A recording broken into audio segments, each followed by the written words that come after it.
मन में एक अभिलाषा है कि भारत हिंदू राष्ट्र हो। हिंदू राष्ट्र में कौन सी आश्चर्य की बात है भाई। 1947 में देश आजाद हुआ, बंटवारा हुआ, तो अगर वो इस्लामिक हुआ तो हमें हिंदू राष्ट्र देना था। देश हमें देता है सब कुछ, हम भी तो कुछ देना सीखे। बस ये भारतीय होना, वंदे मातरम बोल कर लगता है कि सीना चौड़ा हो गया। सभी का अधिकार है गौरव होना, किंतु हम रह रहे हैं और कहने में संकोच कर रहे हैं। कहीं ना कहीं आपकी देशभक्ति में और समर्पण भाव में कमी दिखाई पड़ती है।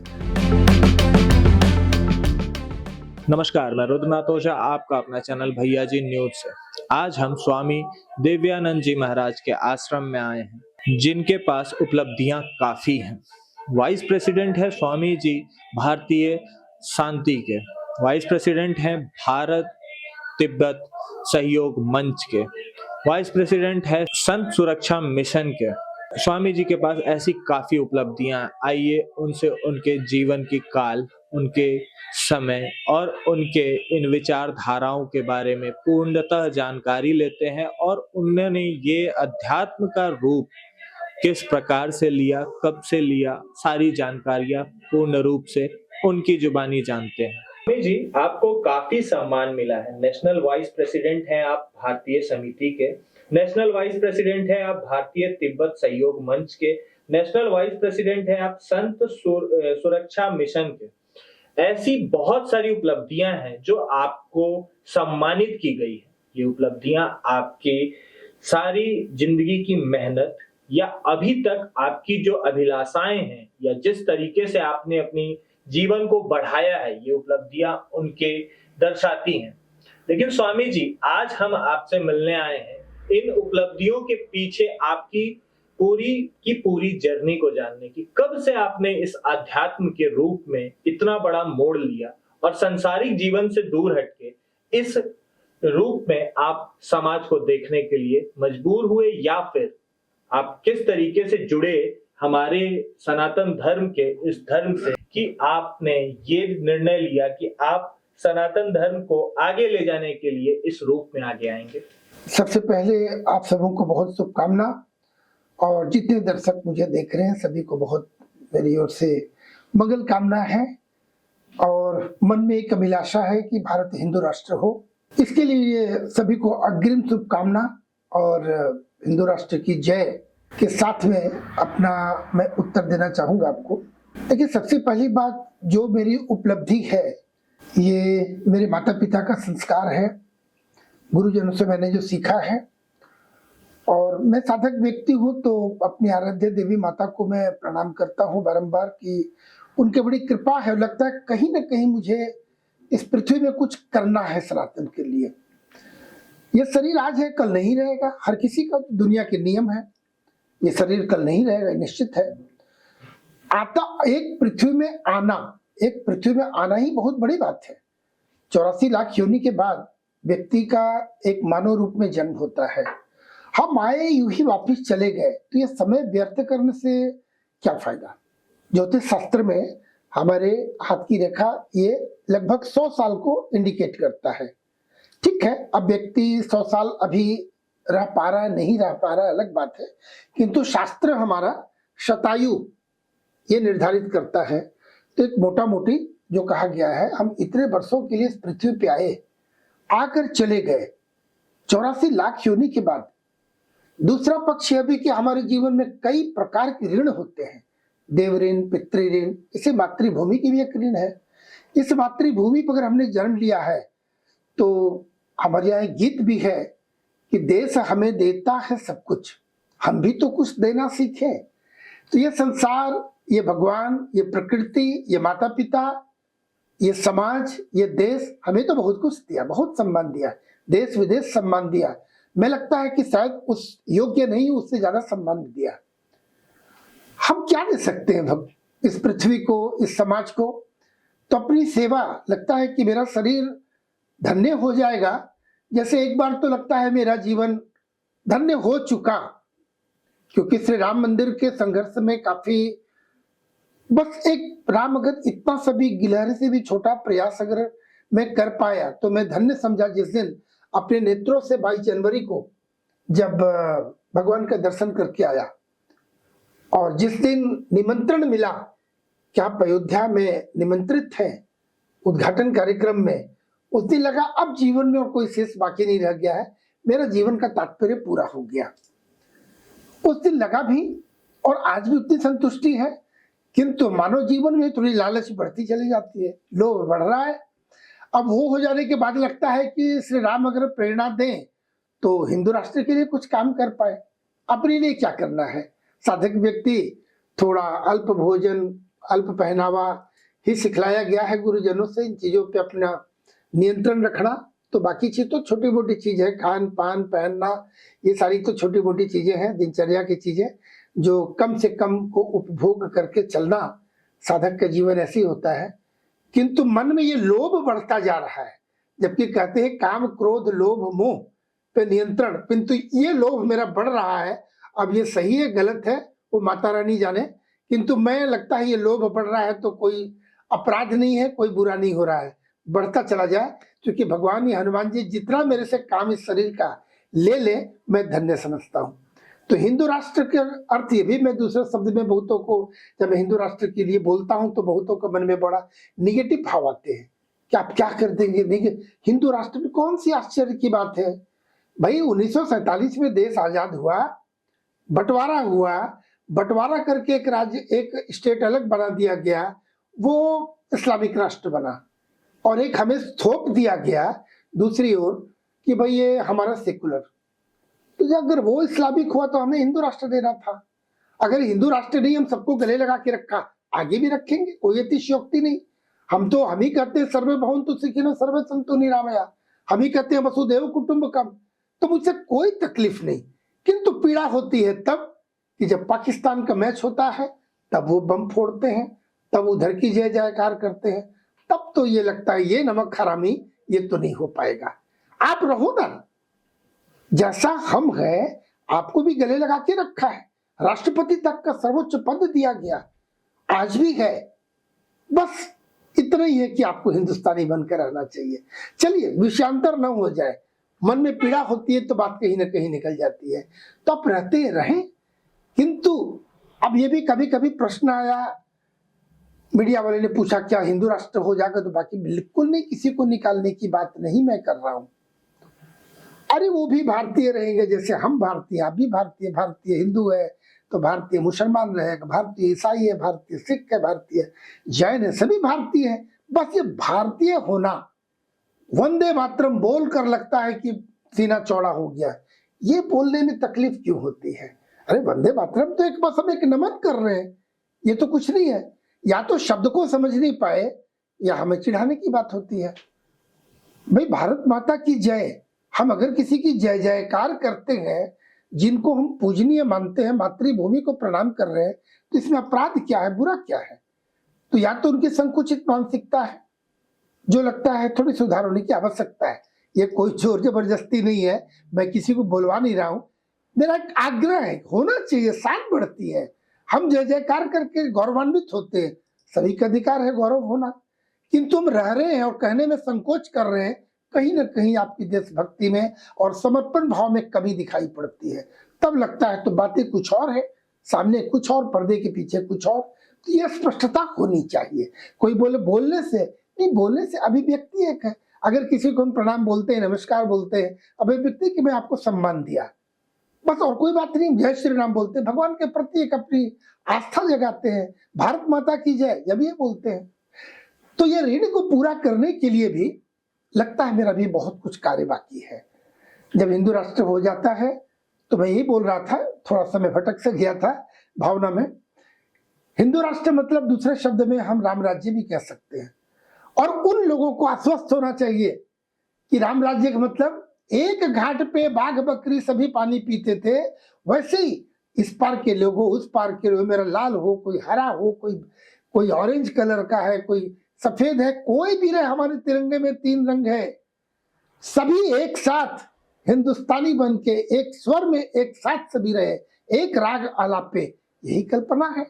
राम राज्य में सभी लोग खुश थे, राम राज्य में कोई भी व्यक्ति दुखी नहीं था, किसी के चेहरे पे मलिनता नहीं थी। आप श्री रामायण का पाठ करें या जो लोग मेरे विरुद्ध बोलते हैं, मैं तो बोलता हूं कि एक बार हमारे शास्त्रों के हिंदू दर्शन को समझें। अरे आप बदल कर वापिस आ जाएंगे, मेरी गारंटी है। घर वापसी कर लेंगे, मैं तो गले लगा लूंगा आपको। तो आप आइए, कोई दिक्कत नहीं, आपके पूर्वज थे तो कोई संकोच नहीं होना चाहिए। मैं आपको, कोई मुझे पढ़ा नहीं कि आप आ जाओ, मैं कोई धर्मांतरण की बात नहीं कह रहा हूं। मैं कह रहा हूं अगर पढ़ेंगे तो आपकी पुरानी भावना जाग जाएगी, मुझे विश्वास है। और आप आते हैं तो कोई बात नहीं, नहीं आते हैं तो आप अपना माने, इसमें कोई दिक्कत नहीं है। किंतु मैं अपनी विशालता को, स्पष्टता को मैं ये बताने की चेष्टा कर रहा हूं कि कितना धर्म हमारा, मतलब कितना विशाल हमारा है। ये कहने की मैं चेष्टा कर रहा हूं, और उसमें कोई बड़ी बात नहीं है। यह मेरा कहना है। तो इस ऋण को पूरा करने के लिए हम जितना ज्यादा कर पाते हैं, अपने आप को हम सौभाग्यशाली समझते हैं कि हम थोड़ा भी समाज के लिए, सनातन के लिए, देश के लिए, भगवान एक ईंट भी अगर पूरे राष्ट्र के निर्माण में एक बालू का कण भी अगर मेरे प्रयास के नाम पर अगर हो रहा है तो मैं धन्य हूं। स्वामी जी, हम जब आपके पास आ रहे थे, ये बातें हमने रास्ते में कुछ लोगों को बताई, तो नव युवक जो थे उन्होंने बोला, उनके कुछ सवाल थे, उन्होंने बोला कि स्वामी जी से एक सवाल जरूर पूछिएगा कि उन्होंने अध्यात्म के रूप अपना रूप मोड़ने के लिए किस उम्र में सोचा और उनको किस चीज से प्रेरणा मिली कि वो अब अध्यात्म की तरफ जाएंगे। देखिए, मैं समझता हूं हम 84 लाख योनि की बात करते हैं तो हमारे जीवन में, चूंकि मैं ज्योतिष का भी छात्र हूं और प्रतिदिन दैनंदिनी जीवन में प्रतिदिन कई लोगों की कुंडली प्रतिदिन देख रहा हूं पिछले 40 वर्षों से, तो यह मानता हूं कि हमारे जीवन के जो भी ये जो रोड मैप है, ये पूर्व निर्धारित होता है। संभवतः हम मनुष्य योनि में तभी जन्म लेते हैं, मेरे पूर्व जन्म बहुत सफल होते हैं, तभी हम आ पाते हैं। और अगर अगला जन्म में, ये जन्म में अगर अच्छा होता है तो हम तो मोक्ष प्राप्ति के लिए आए, दोबारा जन्म की आवश्यकता हमें नहीं है। किंतु थोड़ी बहुत कमी रह गई, अच्छा कार्य किया और भी कुछ काम बाकी रह गया तो पूरा फिर जन्म लेना पड़ेगा। अभी आता है कि दूसरा जन्म लेंगे तो किसी और योनि में जन्म होगा कि मनुष्य में होगा। अगर अच्छे कर्म होंगे तो मनुष्य में होंगे, और अगर संपूर्ण मेरा बैलेंस शीट क्लियर हो जाता है तो मोक्ष की प्राप्ति होगी। तो उसी तरीके से संभवतः मेरे माता पिता का पुण्य प्रताप रहा और संभवतः मेरे पिछले जन्म के कार्य अच्छे थे, इस योनि में मुझे मनुष्य योनि मिला है तो निर्धारित रहा होगा। माता पिता को मैं श्रेय देना चाहूंगा, संस्कार उन्होंने मुझे दिया है। मेरी उम्र अभी मैं लगभग 66 का हूं। बहुत ही बाल्यकाल से, जब से मैंने होश नहीं संभाला, मेरी माताजी बोलती थी कि मेरे जन्म के पहले से भी जब मैं माँ के गर्भ में था तो कुछ लक्षण दिखाई पड़ते थे और कुछ भविष्यवक्ता, कुछ विद्वानों का भी माताजी को कुछ ऐसा आशीर्वाद मिला था जैसा माताजी बोलती थी हमारी पहले, अब तो शरीर से नहीं है। और बाल्यकाल से भी मेरी कुछ ऐसी गतिविधियां देखकर लोग हर्षित भी होते थे और कभी कभी वो भयभीत भी होते थे, ये बालक नहीं रहेगा, शायद निकल जाएगा, भाग जाएगा। 10 तरह की माता पिता के मन में बातें आती हैं, जो भी लगती होंगे। मैं तो बालक था, तो जैसा कहा जाता था कि बाल्यकाल से ही आध्यात्मिक प्रति रुचि रही है। और मुझे भी जहां तक स्मरण है कि अगर बच्चे खेल रहे हैं तो अपनी उस अवस्था को भी अगर स्मरण करता हूं तो मेरी कुछ एक्टिविटीज में स्वयं स्मरण करता हूं, तो धर्म से संबंधित, देवी देवताओं से संबंधित होता था, रुचि मेरी रही है। फिर धीरे धीरे होश चलता गया, योग की तरफ आया, तंत्र साधना की तरफ आया, योग साधना आज भी प्रतिदिन, योग मेरे जीवन का एक विशेष अंग है मेरी दैनिक दिनचर्या में। तो योग करता हूँ, तंत्र की साधना किया, अब उतना भले ही नहीं करता हूँ। और तंत्र के बारे में बता दूं, भगवत प्राप्ति का एक बहुत अच्छा साधन है तंत्र, जिसे अपभ्रंश रूप में लोग समझ के उसको लोग गलत भी समझते हैं। मांस मदिरा ये बिल्कुल नहीं है। तो मैं कहीं और उसके बारे में बात करूंगा विस्तार से तंत्र में, पर मैं इतना अवश्य बता दूं कि तंत्र का स्वरूप लोग समझते हैं कि बाल, दाढ़ी, हड्डी, शराब, ये बिल्कुल ऐसी बात नहीं है, उन्हें गलत बताया गया, उनकी गलत जानकारी है। तो बाल्यकाल से यह चल रहा है। हाँ, निश्चित रूप से कभी थोड़ी साधना बाधित होती है, क्योंकि साधक को कम बोलना, कम खाना, कम सोना, ऐसा निर्देश मिला है गुरुजनों से। और बाहर जहां काम करता हूं, चाहे ज्योतिष का अपना कार्य हो या समाज में अपना कार्य हो, या जो भी राष्ट्र से संबंधित, हिंदुत्व से संबंधित, सनातन से संबंधित जो भी कार्य हैं, तो घूमना भी पड़ता है, सारा सारा दिन बाहर भी रहना पड़ता है, लोगों के बीच में रहना पड़ता है, भाषण भी देने पड़ते हैं, कभी कभी उच्च स्वर में भी बोलना पड़ जाता है, जो मेरे स्वभाव में नहीं है। तो कभी कभी लगता है ये थोड़ा कंट्रास्ट है लाइफ का, बिल्कुल एक भिन्न प्रकार का जीवन। वहां कभी कभी लगता है कि थोड़ी साधना बाधित हो रही है, पर गुरु महाराज की बड़ी कृपा है कि वो फिर बराबर हो जाता है। वो एक बाहरी चीज है, वो बाहरी ऊपरी सतह से होता है कि तू अंदर से जो हूँ सो मैं हूँ, अंदर तो दृष्टा रूप में हूँ, बस ठीक है, एक साक्षी भाव पे कि ठीक है स्वामी जी बाहर से क्या कर रहे हैं, वह स्वरूप में साक्षी भाव में देख रहा हूँ, अंदर अपनी साधना चल रही होती है, तो वो बाधित प्रयास रहता नहीं, लेकिन कभी कभी दिनचर्या कभी कभी उसकी थोड़ी कभी बाधित हो जाती है। लेकिन ये त्याग समझता हूँ मैं, अपना स्वार्थ के लिए अगर मैं अपनी मंदिर में, मठ में जो सन्यासी लोग पैक हो जाते हैं, बाहर निकलते नहीं, फिर आखिर में समाज का ये दायित्व किसके ऊपर है? तो मेरा भी कुछ दायित्व बनता है इस जन्म में, हम भी कुछ देना सीखा, हम भी कुछ देना सीखे, उसी भाव से फिर हम लग जाते हैं। तो लगता है चलो ये भाव अगर थोड़ा साधना बाधित भी हो रही है, तो जन कल्याण के लिए, सनातन के लिए तो मेरा उतना कर्तव्य बनता है, करता हूँ। स्वामी जी, एक अभी जो नई पीढ़ी आई है, इस पीढ़ी को लगभग कुछ चीजों में अध्यात्म की तरफ देखा जा रहा है, लेकिन इस पीढ़ी में एक सवाल और एक विचार काफी गलत, मेरे मानने में वो काफी गलत है। सब आज की पीढ़ियां शंकर जी की पूजा करती है, और उन पीढ़ियों का मानना है कि शंकर जी ने मांस, मदिरा और गांजा, धतूरा, इन सब चीजों का सेवन करते हैं। युवक आज के दिनों में उन सब चीजों का सेवन करके बोलते हैं कि हम शिव बाबा के प्रसाद को ग्रहण कर रहे हैं।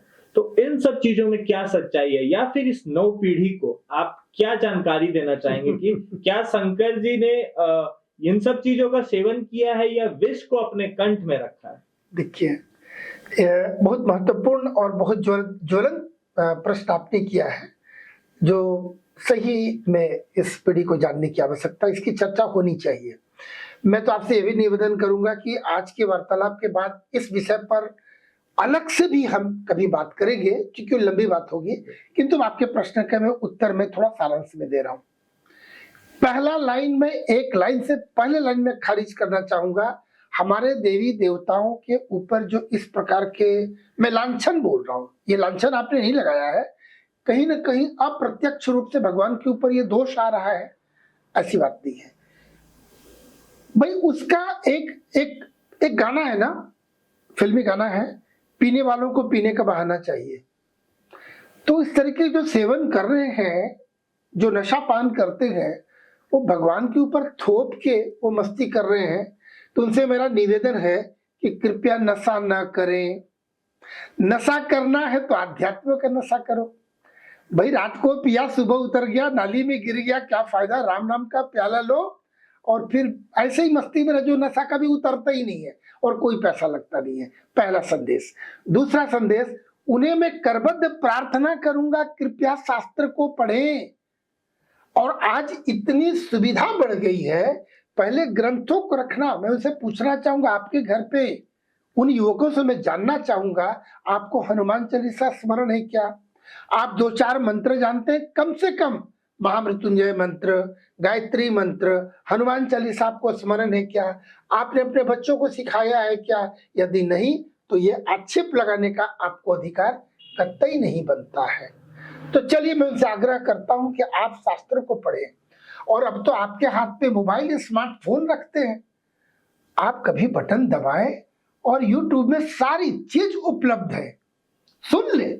आपके पास अगर ग्रंथ पढ़ने का समय नहीं है, आपके घर में रामायण गीता है कि नहीं, ये तो मुझे लगता है कि बहुत शायद ना हो। और यदि ये लाल कपड़े में लपेट के पूजा घर पे अलमीरा में बंद करके रखा है, उसे निकालिए। आज के समय में वो सारे ग्रंथ आपके डाइनिंग टेबल पर होनी चाहिए। प्रतिदिन कम से कम 1 अध्याय कभी आपको पाठ करना चाहिए।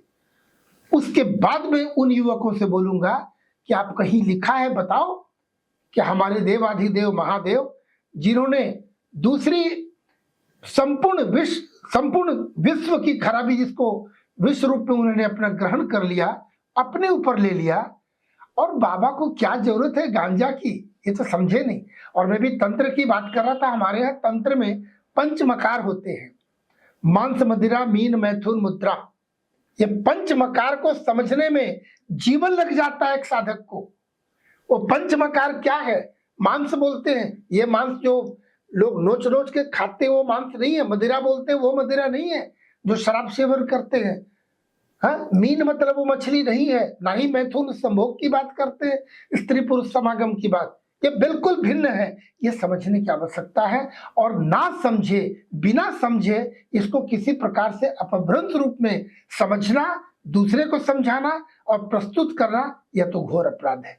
शास्त्र के प्रति वो अपराध कर रहे हैं। तो ये सभी लोगों को जानना चाहिए। तो नशा पान कृपया न करें, शुद्ध रखे, पवित्र रखे अपने शरीर को, अपने मन को, अपनी आत्मा को। मनसा वाचा कर्मणा, तीनों तरीके से शुद्ध और पवित्र होने की आवश्यकता है। देखिए, भगवान तो हमारे अंदर विराजमान है, आपके अंदर विराजमान है। भगवान कहीं अलग नहीं बैठे हुए, हर श्वास में भगवान का वास है। तो भगवान का आत्मदर्शन करने की आवश्यकता है। स्वयं के अंदर झांकेंगे तो सब कुछ का उत्तर मिल जाएगा हमें। उसके लिए थोड़ा लगना पड़ेगा। स्वामी जी, ज्यादा वक्त ना लेते हुए आखिरी सवाल की तरफ बढ़ते हैं। आखिरी सवाल ये है स्वामी जी, आपने डाइनिंग टेबल की बात की। आज के डेट में जो व्यंजन बनते हैं, उन व्यंजनों में हम तो मान रहे हैं कि मांस को हटा के बात करते हैं। तो जो सादे भोजन बन रहे हैं, जिनको वेजिटेरियन कहा जाता है, उन सादे भोजनों में आज के युवा या फिर आज जो मार्केट में मिल रहा है, तो उसमें हम लोगों को किन किन चीजों को नहीं खाना चाहिए? जैसे कि समाज में जो बातें चलती हैं लहसुन प्याज को लेके, तो ऐसी कौन कौन सी चीजें हैं जिनको आप हमारे दर्शकों को पूरी जानकारी दे दीजिए कि किन किन चीजों को खाने से अपराध लगता है और किन चीजों से बचना चाहिए।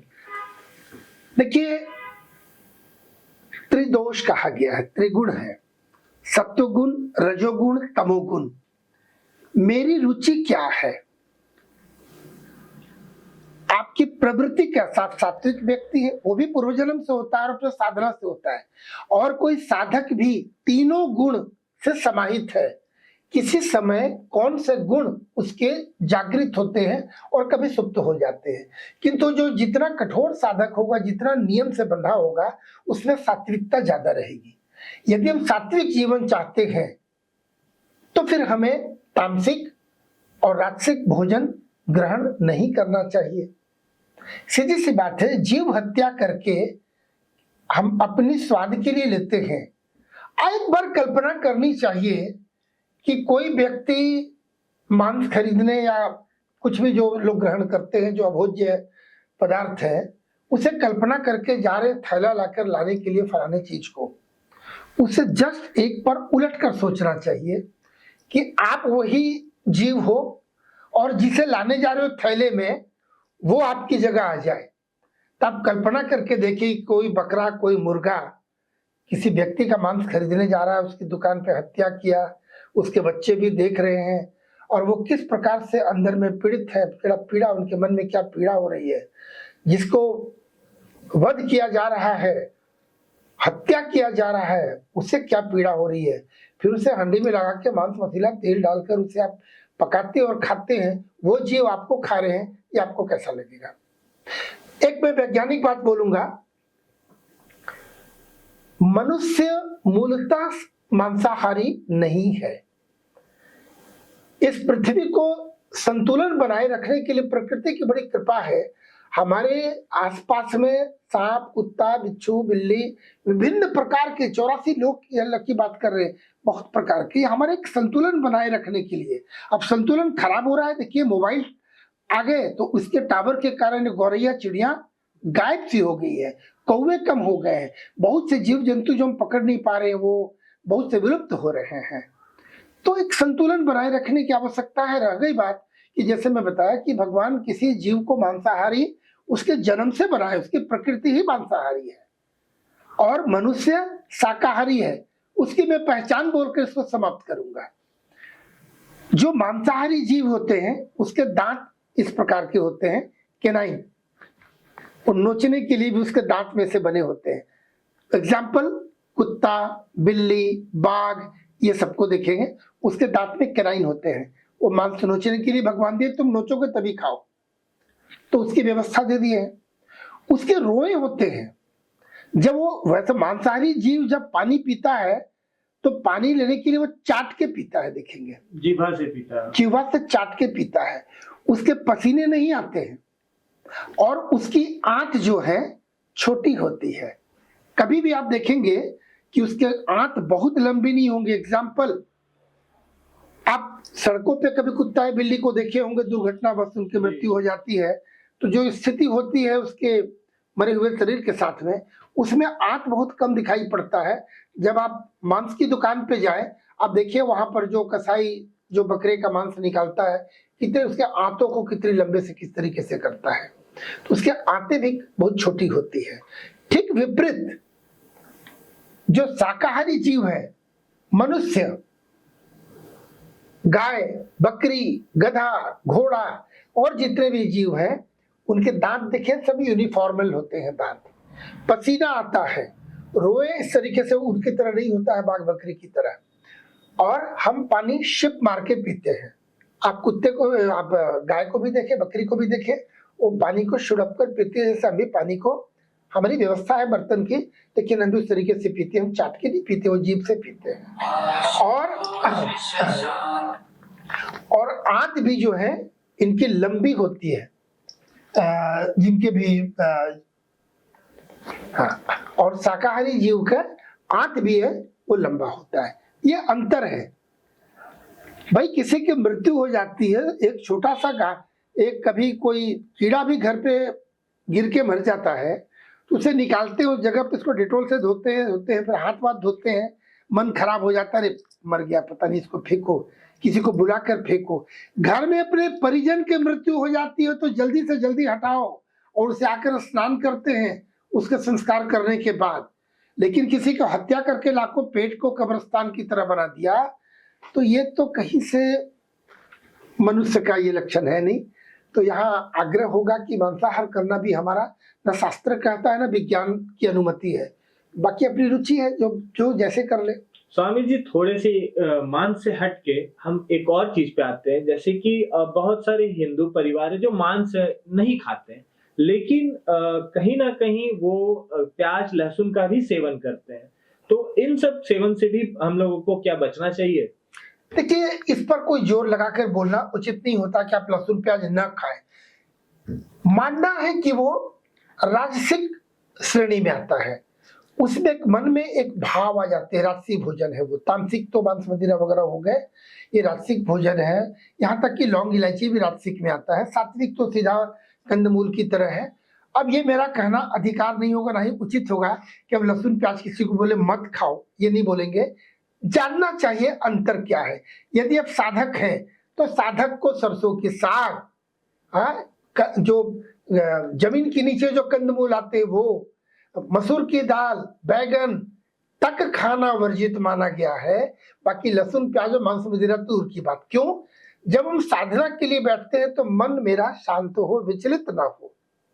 शांत मन के लिए मेरा जैसा अन्न वैसा मन। मन को शांत रखने के लिए हमारे भोजन वैसे शांत होने चाहिए। देखिए, भोजन का तात्पर्य क्या है? मात्र क्षुधा पूर्ति उतनी है ना। क्षुधा को शांत करने के लिए शरीर है तो भूख लगेगी, स्वाभाविक है। तो एक भूख को शांत करने के लिए, जीवों का पार्जन करने के लिए कि हम जीवित रहें, तो जिंदा रहने के लिए भोजन किया जाता है, न कि भोजन के लिए हम शरीर रखे हुए हैं। तो उसके लिए जितनी आवश्यकता है पर्याप्त है। और भगवान सारी चीज, जितने विटामिन की बात अगर कोई बोलता है, वैज्ञानिक बात, कि ये प्रोटीन वही मिलता है और इसमें नहीं मिलता, उससे ज्यादा मिलता है और शुद्धता के साथ मिलता है।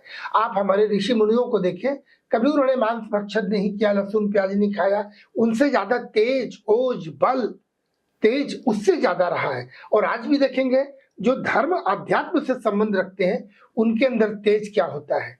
हम शिखा रखते हैं, शिखा का भी अर्थ है। तिलक लगाते हैं, तिलक का अर्थ है। कोई माला धारण करते हैं तो उसके भी अर्थ है। इन सारी चीजों को लेकर जब हम ये देखते हैं तो इन चीजों का अर्थ है, और तब हमारा जीवन इससे बहुत सुखमय बनता है और एक शुद्ध रूप से ये इस प्रकार से हो पाता है। तो इन चीजों को लेकर इसके पीछे अर्थ है, लोग समझते नहीं है, और बिना समझे कोई टिप्पणी करना तो उचित बनता नहीं। तो उन समय मेरा आग्रह, निवेदन यही होगा कि आप अवश्य टिप्पणी करें, निंदक नियर राखिए होनी चाहिए, किंतु अगर जानकर युक्ति संगत टिप्पणी हो तो बाकी लोगों को भी सुधार का अवसर मिलेगा, अच्छी बात है। और अगर आपको कोई रास्ता नया मार्ग मिल जाए तो भी बड़ी अच्छी बात है। जाते जाते स्वामी जी एक चीज पूछना चाहेंगे, जो नौ पीढ़ी चल रही है ये काफी तेजी में है, इनके पास समय नहीं है, लेकिन ऐसा कोई छोटा सा मंत्र दे दीजिए या फिर ऐसी कोई छोटी सी बात कर दीजिए कि ये जो अपने बिजी शेड्यूल्स में हैं आज की नौ पीढ़ियां, इनको सुबह में उठ के ऐसा कोई छोटा सा कार्य जिससे इनका पूजा कंप्लीट हो जाए। निश्चित मैं छोटा सा बोला हूँ, कि मैं छोटा से मैं थोड़ा ज्यादा बोलूंगा कि लगता है कि उतने में मैं पूरा नहीं कर पाऊंगा। मैं प्रयास करूं कि कम समय बोलूं ताकि सुनने वालों को भी आसानी लगे, लेकिन उतना संदेश जाना चाहिए, क्योंकि बहुत बहुत महत्वपूर्ण सवाल जो कि मैं चाहता हूं प्रतिदिन ये आज के बच्चों को बताऊं। तो मेरे मन की बात आपने प्रश्न कर दी। अभी देखिए हाइब्रिड चल रहे हैं, चाहे फूल हो, फल हो, सब्जियां हैं। जब हम छोटे थे तो छोटे छोटे टमाटर देखते थे, छोटे आलू देखते थे, बड़े बड़े और बहुत सुंदर, चाहे आलू हो या फिर टमाटर है, गोभी है, या कई जितने भी आप देखेंगे। पत्तों को देखिए ना, पालक के पत्ते छोटे छोटे आते थे। खीरा देखेंगे, अभी भी अगर देसी मिल जाए वो छोटे होते हैं, टेढ़े कुबड़े होते हैं, लौकी होते हैं, वो कोई कोई बहुत सुंदर चिकना बड़ा। आज की पीढ़ी के बच्चे भी वैसे ही हो रहे हैं, गोरा चिट्टा लंबा चौड़ा, दूध नहीं पीते हैं, दूध उन्हें भाता नहीं है, हरी सब्जी खाएंगे नहीं, चाउमीन खाएंगे, पिज्जा खाएंगे, बर्गर खाएंगे, मैगी खाएंगे। कहां से विटामिन मिलेगा उन बेचारों को। माताओं को भी लगता है मेरा बच्चा मोबाइल पकड़ा दिए और फिर अपने काम में व्यस्त है, वो भी अपने मोबाइल में बिजी है। तो वो बच्चे भी आजकल हाइब्रिड हो गए। क्षमा चाहेंगे, मैं किसी को आहत नहीं करना चाहता, किंतु देश के लिए बहुत बड़ा ये चुनौती है, इस पर चर्चा होनी चाहिए। तो मैं उन माताओं को, बच्चों को मैं क्षमा चाहूंगा। मेरी कहीं भावना नहीं है कि आपको मन में मैं कहीं पीड़ा दूं, लेकिन इस चीज पे ध्यान रखने की आवश्यकता है। धार्मिक दृष्टिकोण से किसी भी सनातनी को कम से कम 3 कार्य करने चाहिए। प्रतिदिन सूर्य को अर्घ्य देना, शिव जी को अभिषेक करना और श्री हनुमान चालीसा का पाठ करना। ये 3 काम तो किसी भी कीमत में करें। अब आप अपनी रुचि के अनुसार और भी कोई मंत्र जाप कर ले, कम से कम ये 3 काम करते तो मैं समझता हूं कि आपकी पूजा लगभग कहा जा सकता है संतोषप्रद रहेगा। प्रतिदिन प्राणायाम आपके दिनचर्या में, प्रातः जागरण, ब्रह्म मुहूर्त में यानी सूर्योदय के पूर्व बिस्तर छोड़ देना, उसके बाद शौच आदि से निवृत्त होकर, सूर्योदय के पूर्व शौच से निवृत्त, धूप आते ही मल कड़ा हो जाता है और फिर बाद में कई समस्या आती है। इसीलिए सूर्योदय के पूर्व बिस्तर छोड़कर योग, प्राणायाम, स्नान, पूजा कर ले। अब अपने रजस कर्म में, अपने जो आपके जो काम है, व्यापार है, पढ़ाई है, बिजनेस है, नौकरी है, या माताओं को जो घर का काम है, अपने अपने काम में लग जाए। इतना भी कर लेते हैं तो अच्छी बात है। बाकी तो ग्रंथ को एक भी कोई अध्याय प्रतिदिन, किसी शास्त्र का अध्ययन, गीता हो, रामायण हो, 18 पुराणे, उपनिषद है, बहुत सारी चीजें, पूरा जीवन लग जाए प्रतिदिन करेंगे तो भी पूरा नहीं कर पाएंगे। पर अपनी दिनचर्या में अवश्य शामिल करें, 1-2 चैप्टर भी अध्ययन अवश्य करना, और प्रयासों की मेरे व्यवहारिक जीवन में भी वो आचरण आ जाए, मेरा व्यवहार उसके अनुकूल हो। आप देखेंगे आपका जीवन सुधर जाएगा। हम सुधरेंगे तो मेरा घर सुधरेगा, परिवार सुधरेगा, मोहल्ला, समाज, पूरा देश, तभी तो फिर विश्व गुरु की कल्पना साकार होगी हमारी। बिल्कुल। इसी के साथ विराम देंगे स्वामी जी। हमारा नतमस्तक है आपके चरणों में। नमस्कार। बहुत आशीर्वाद सभी को।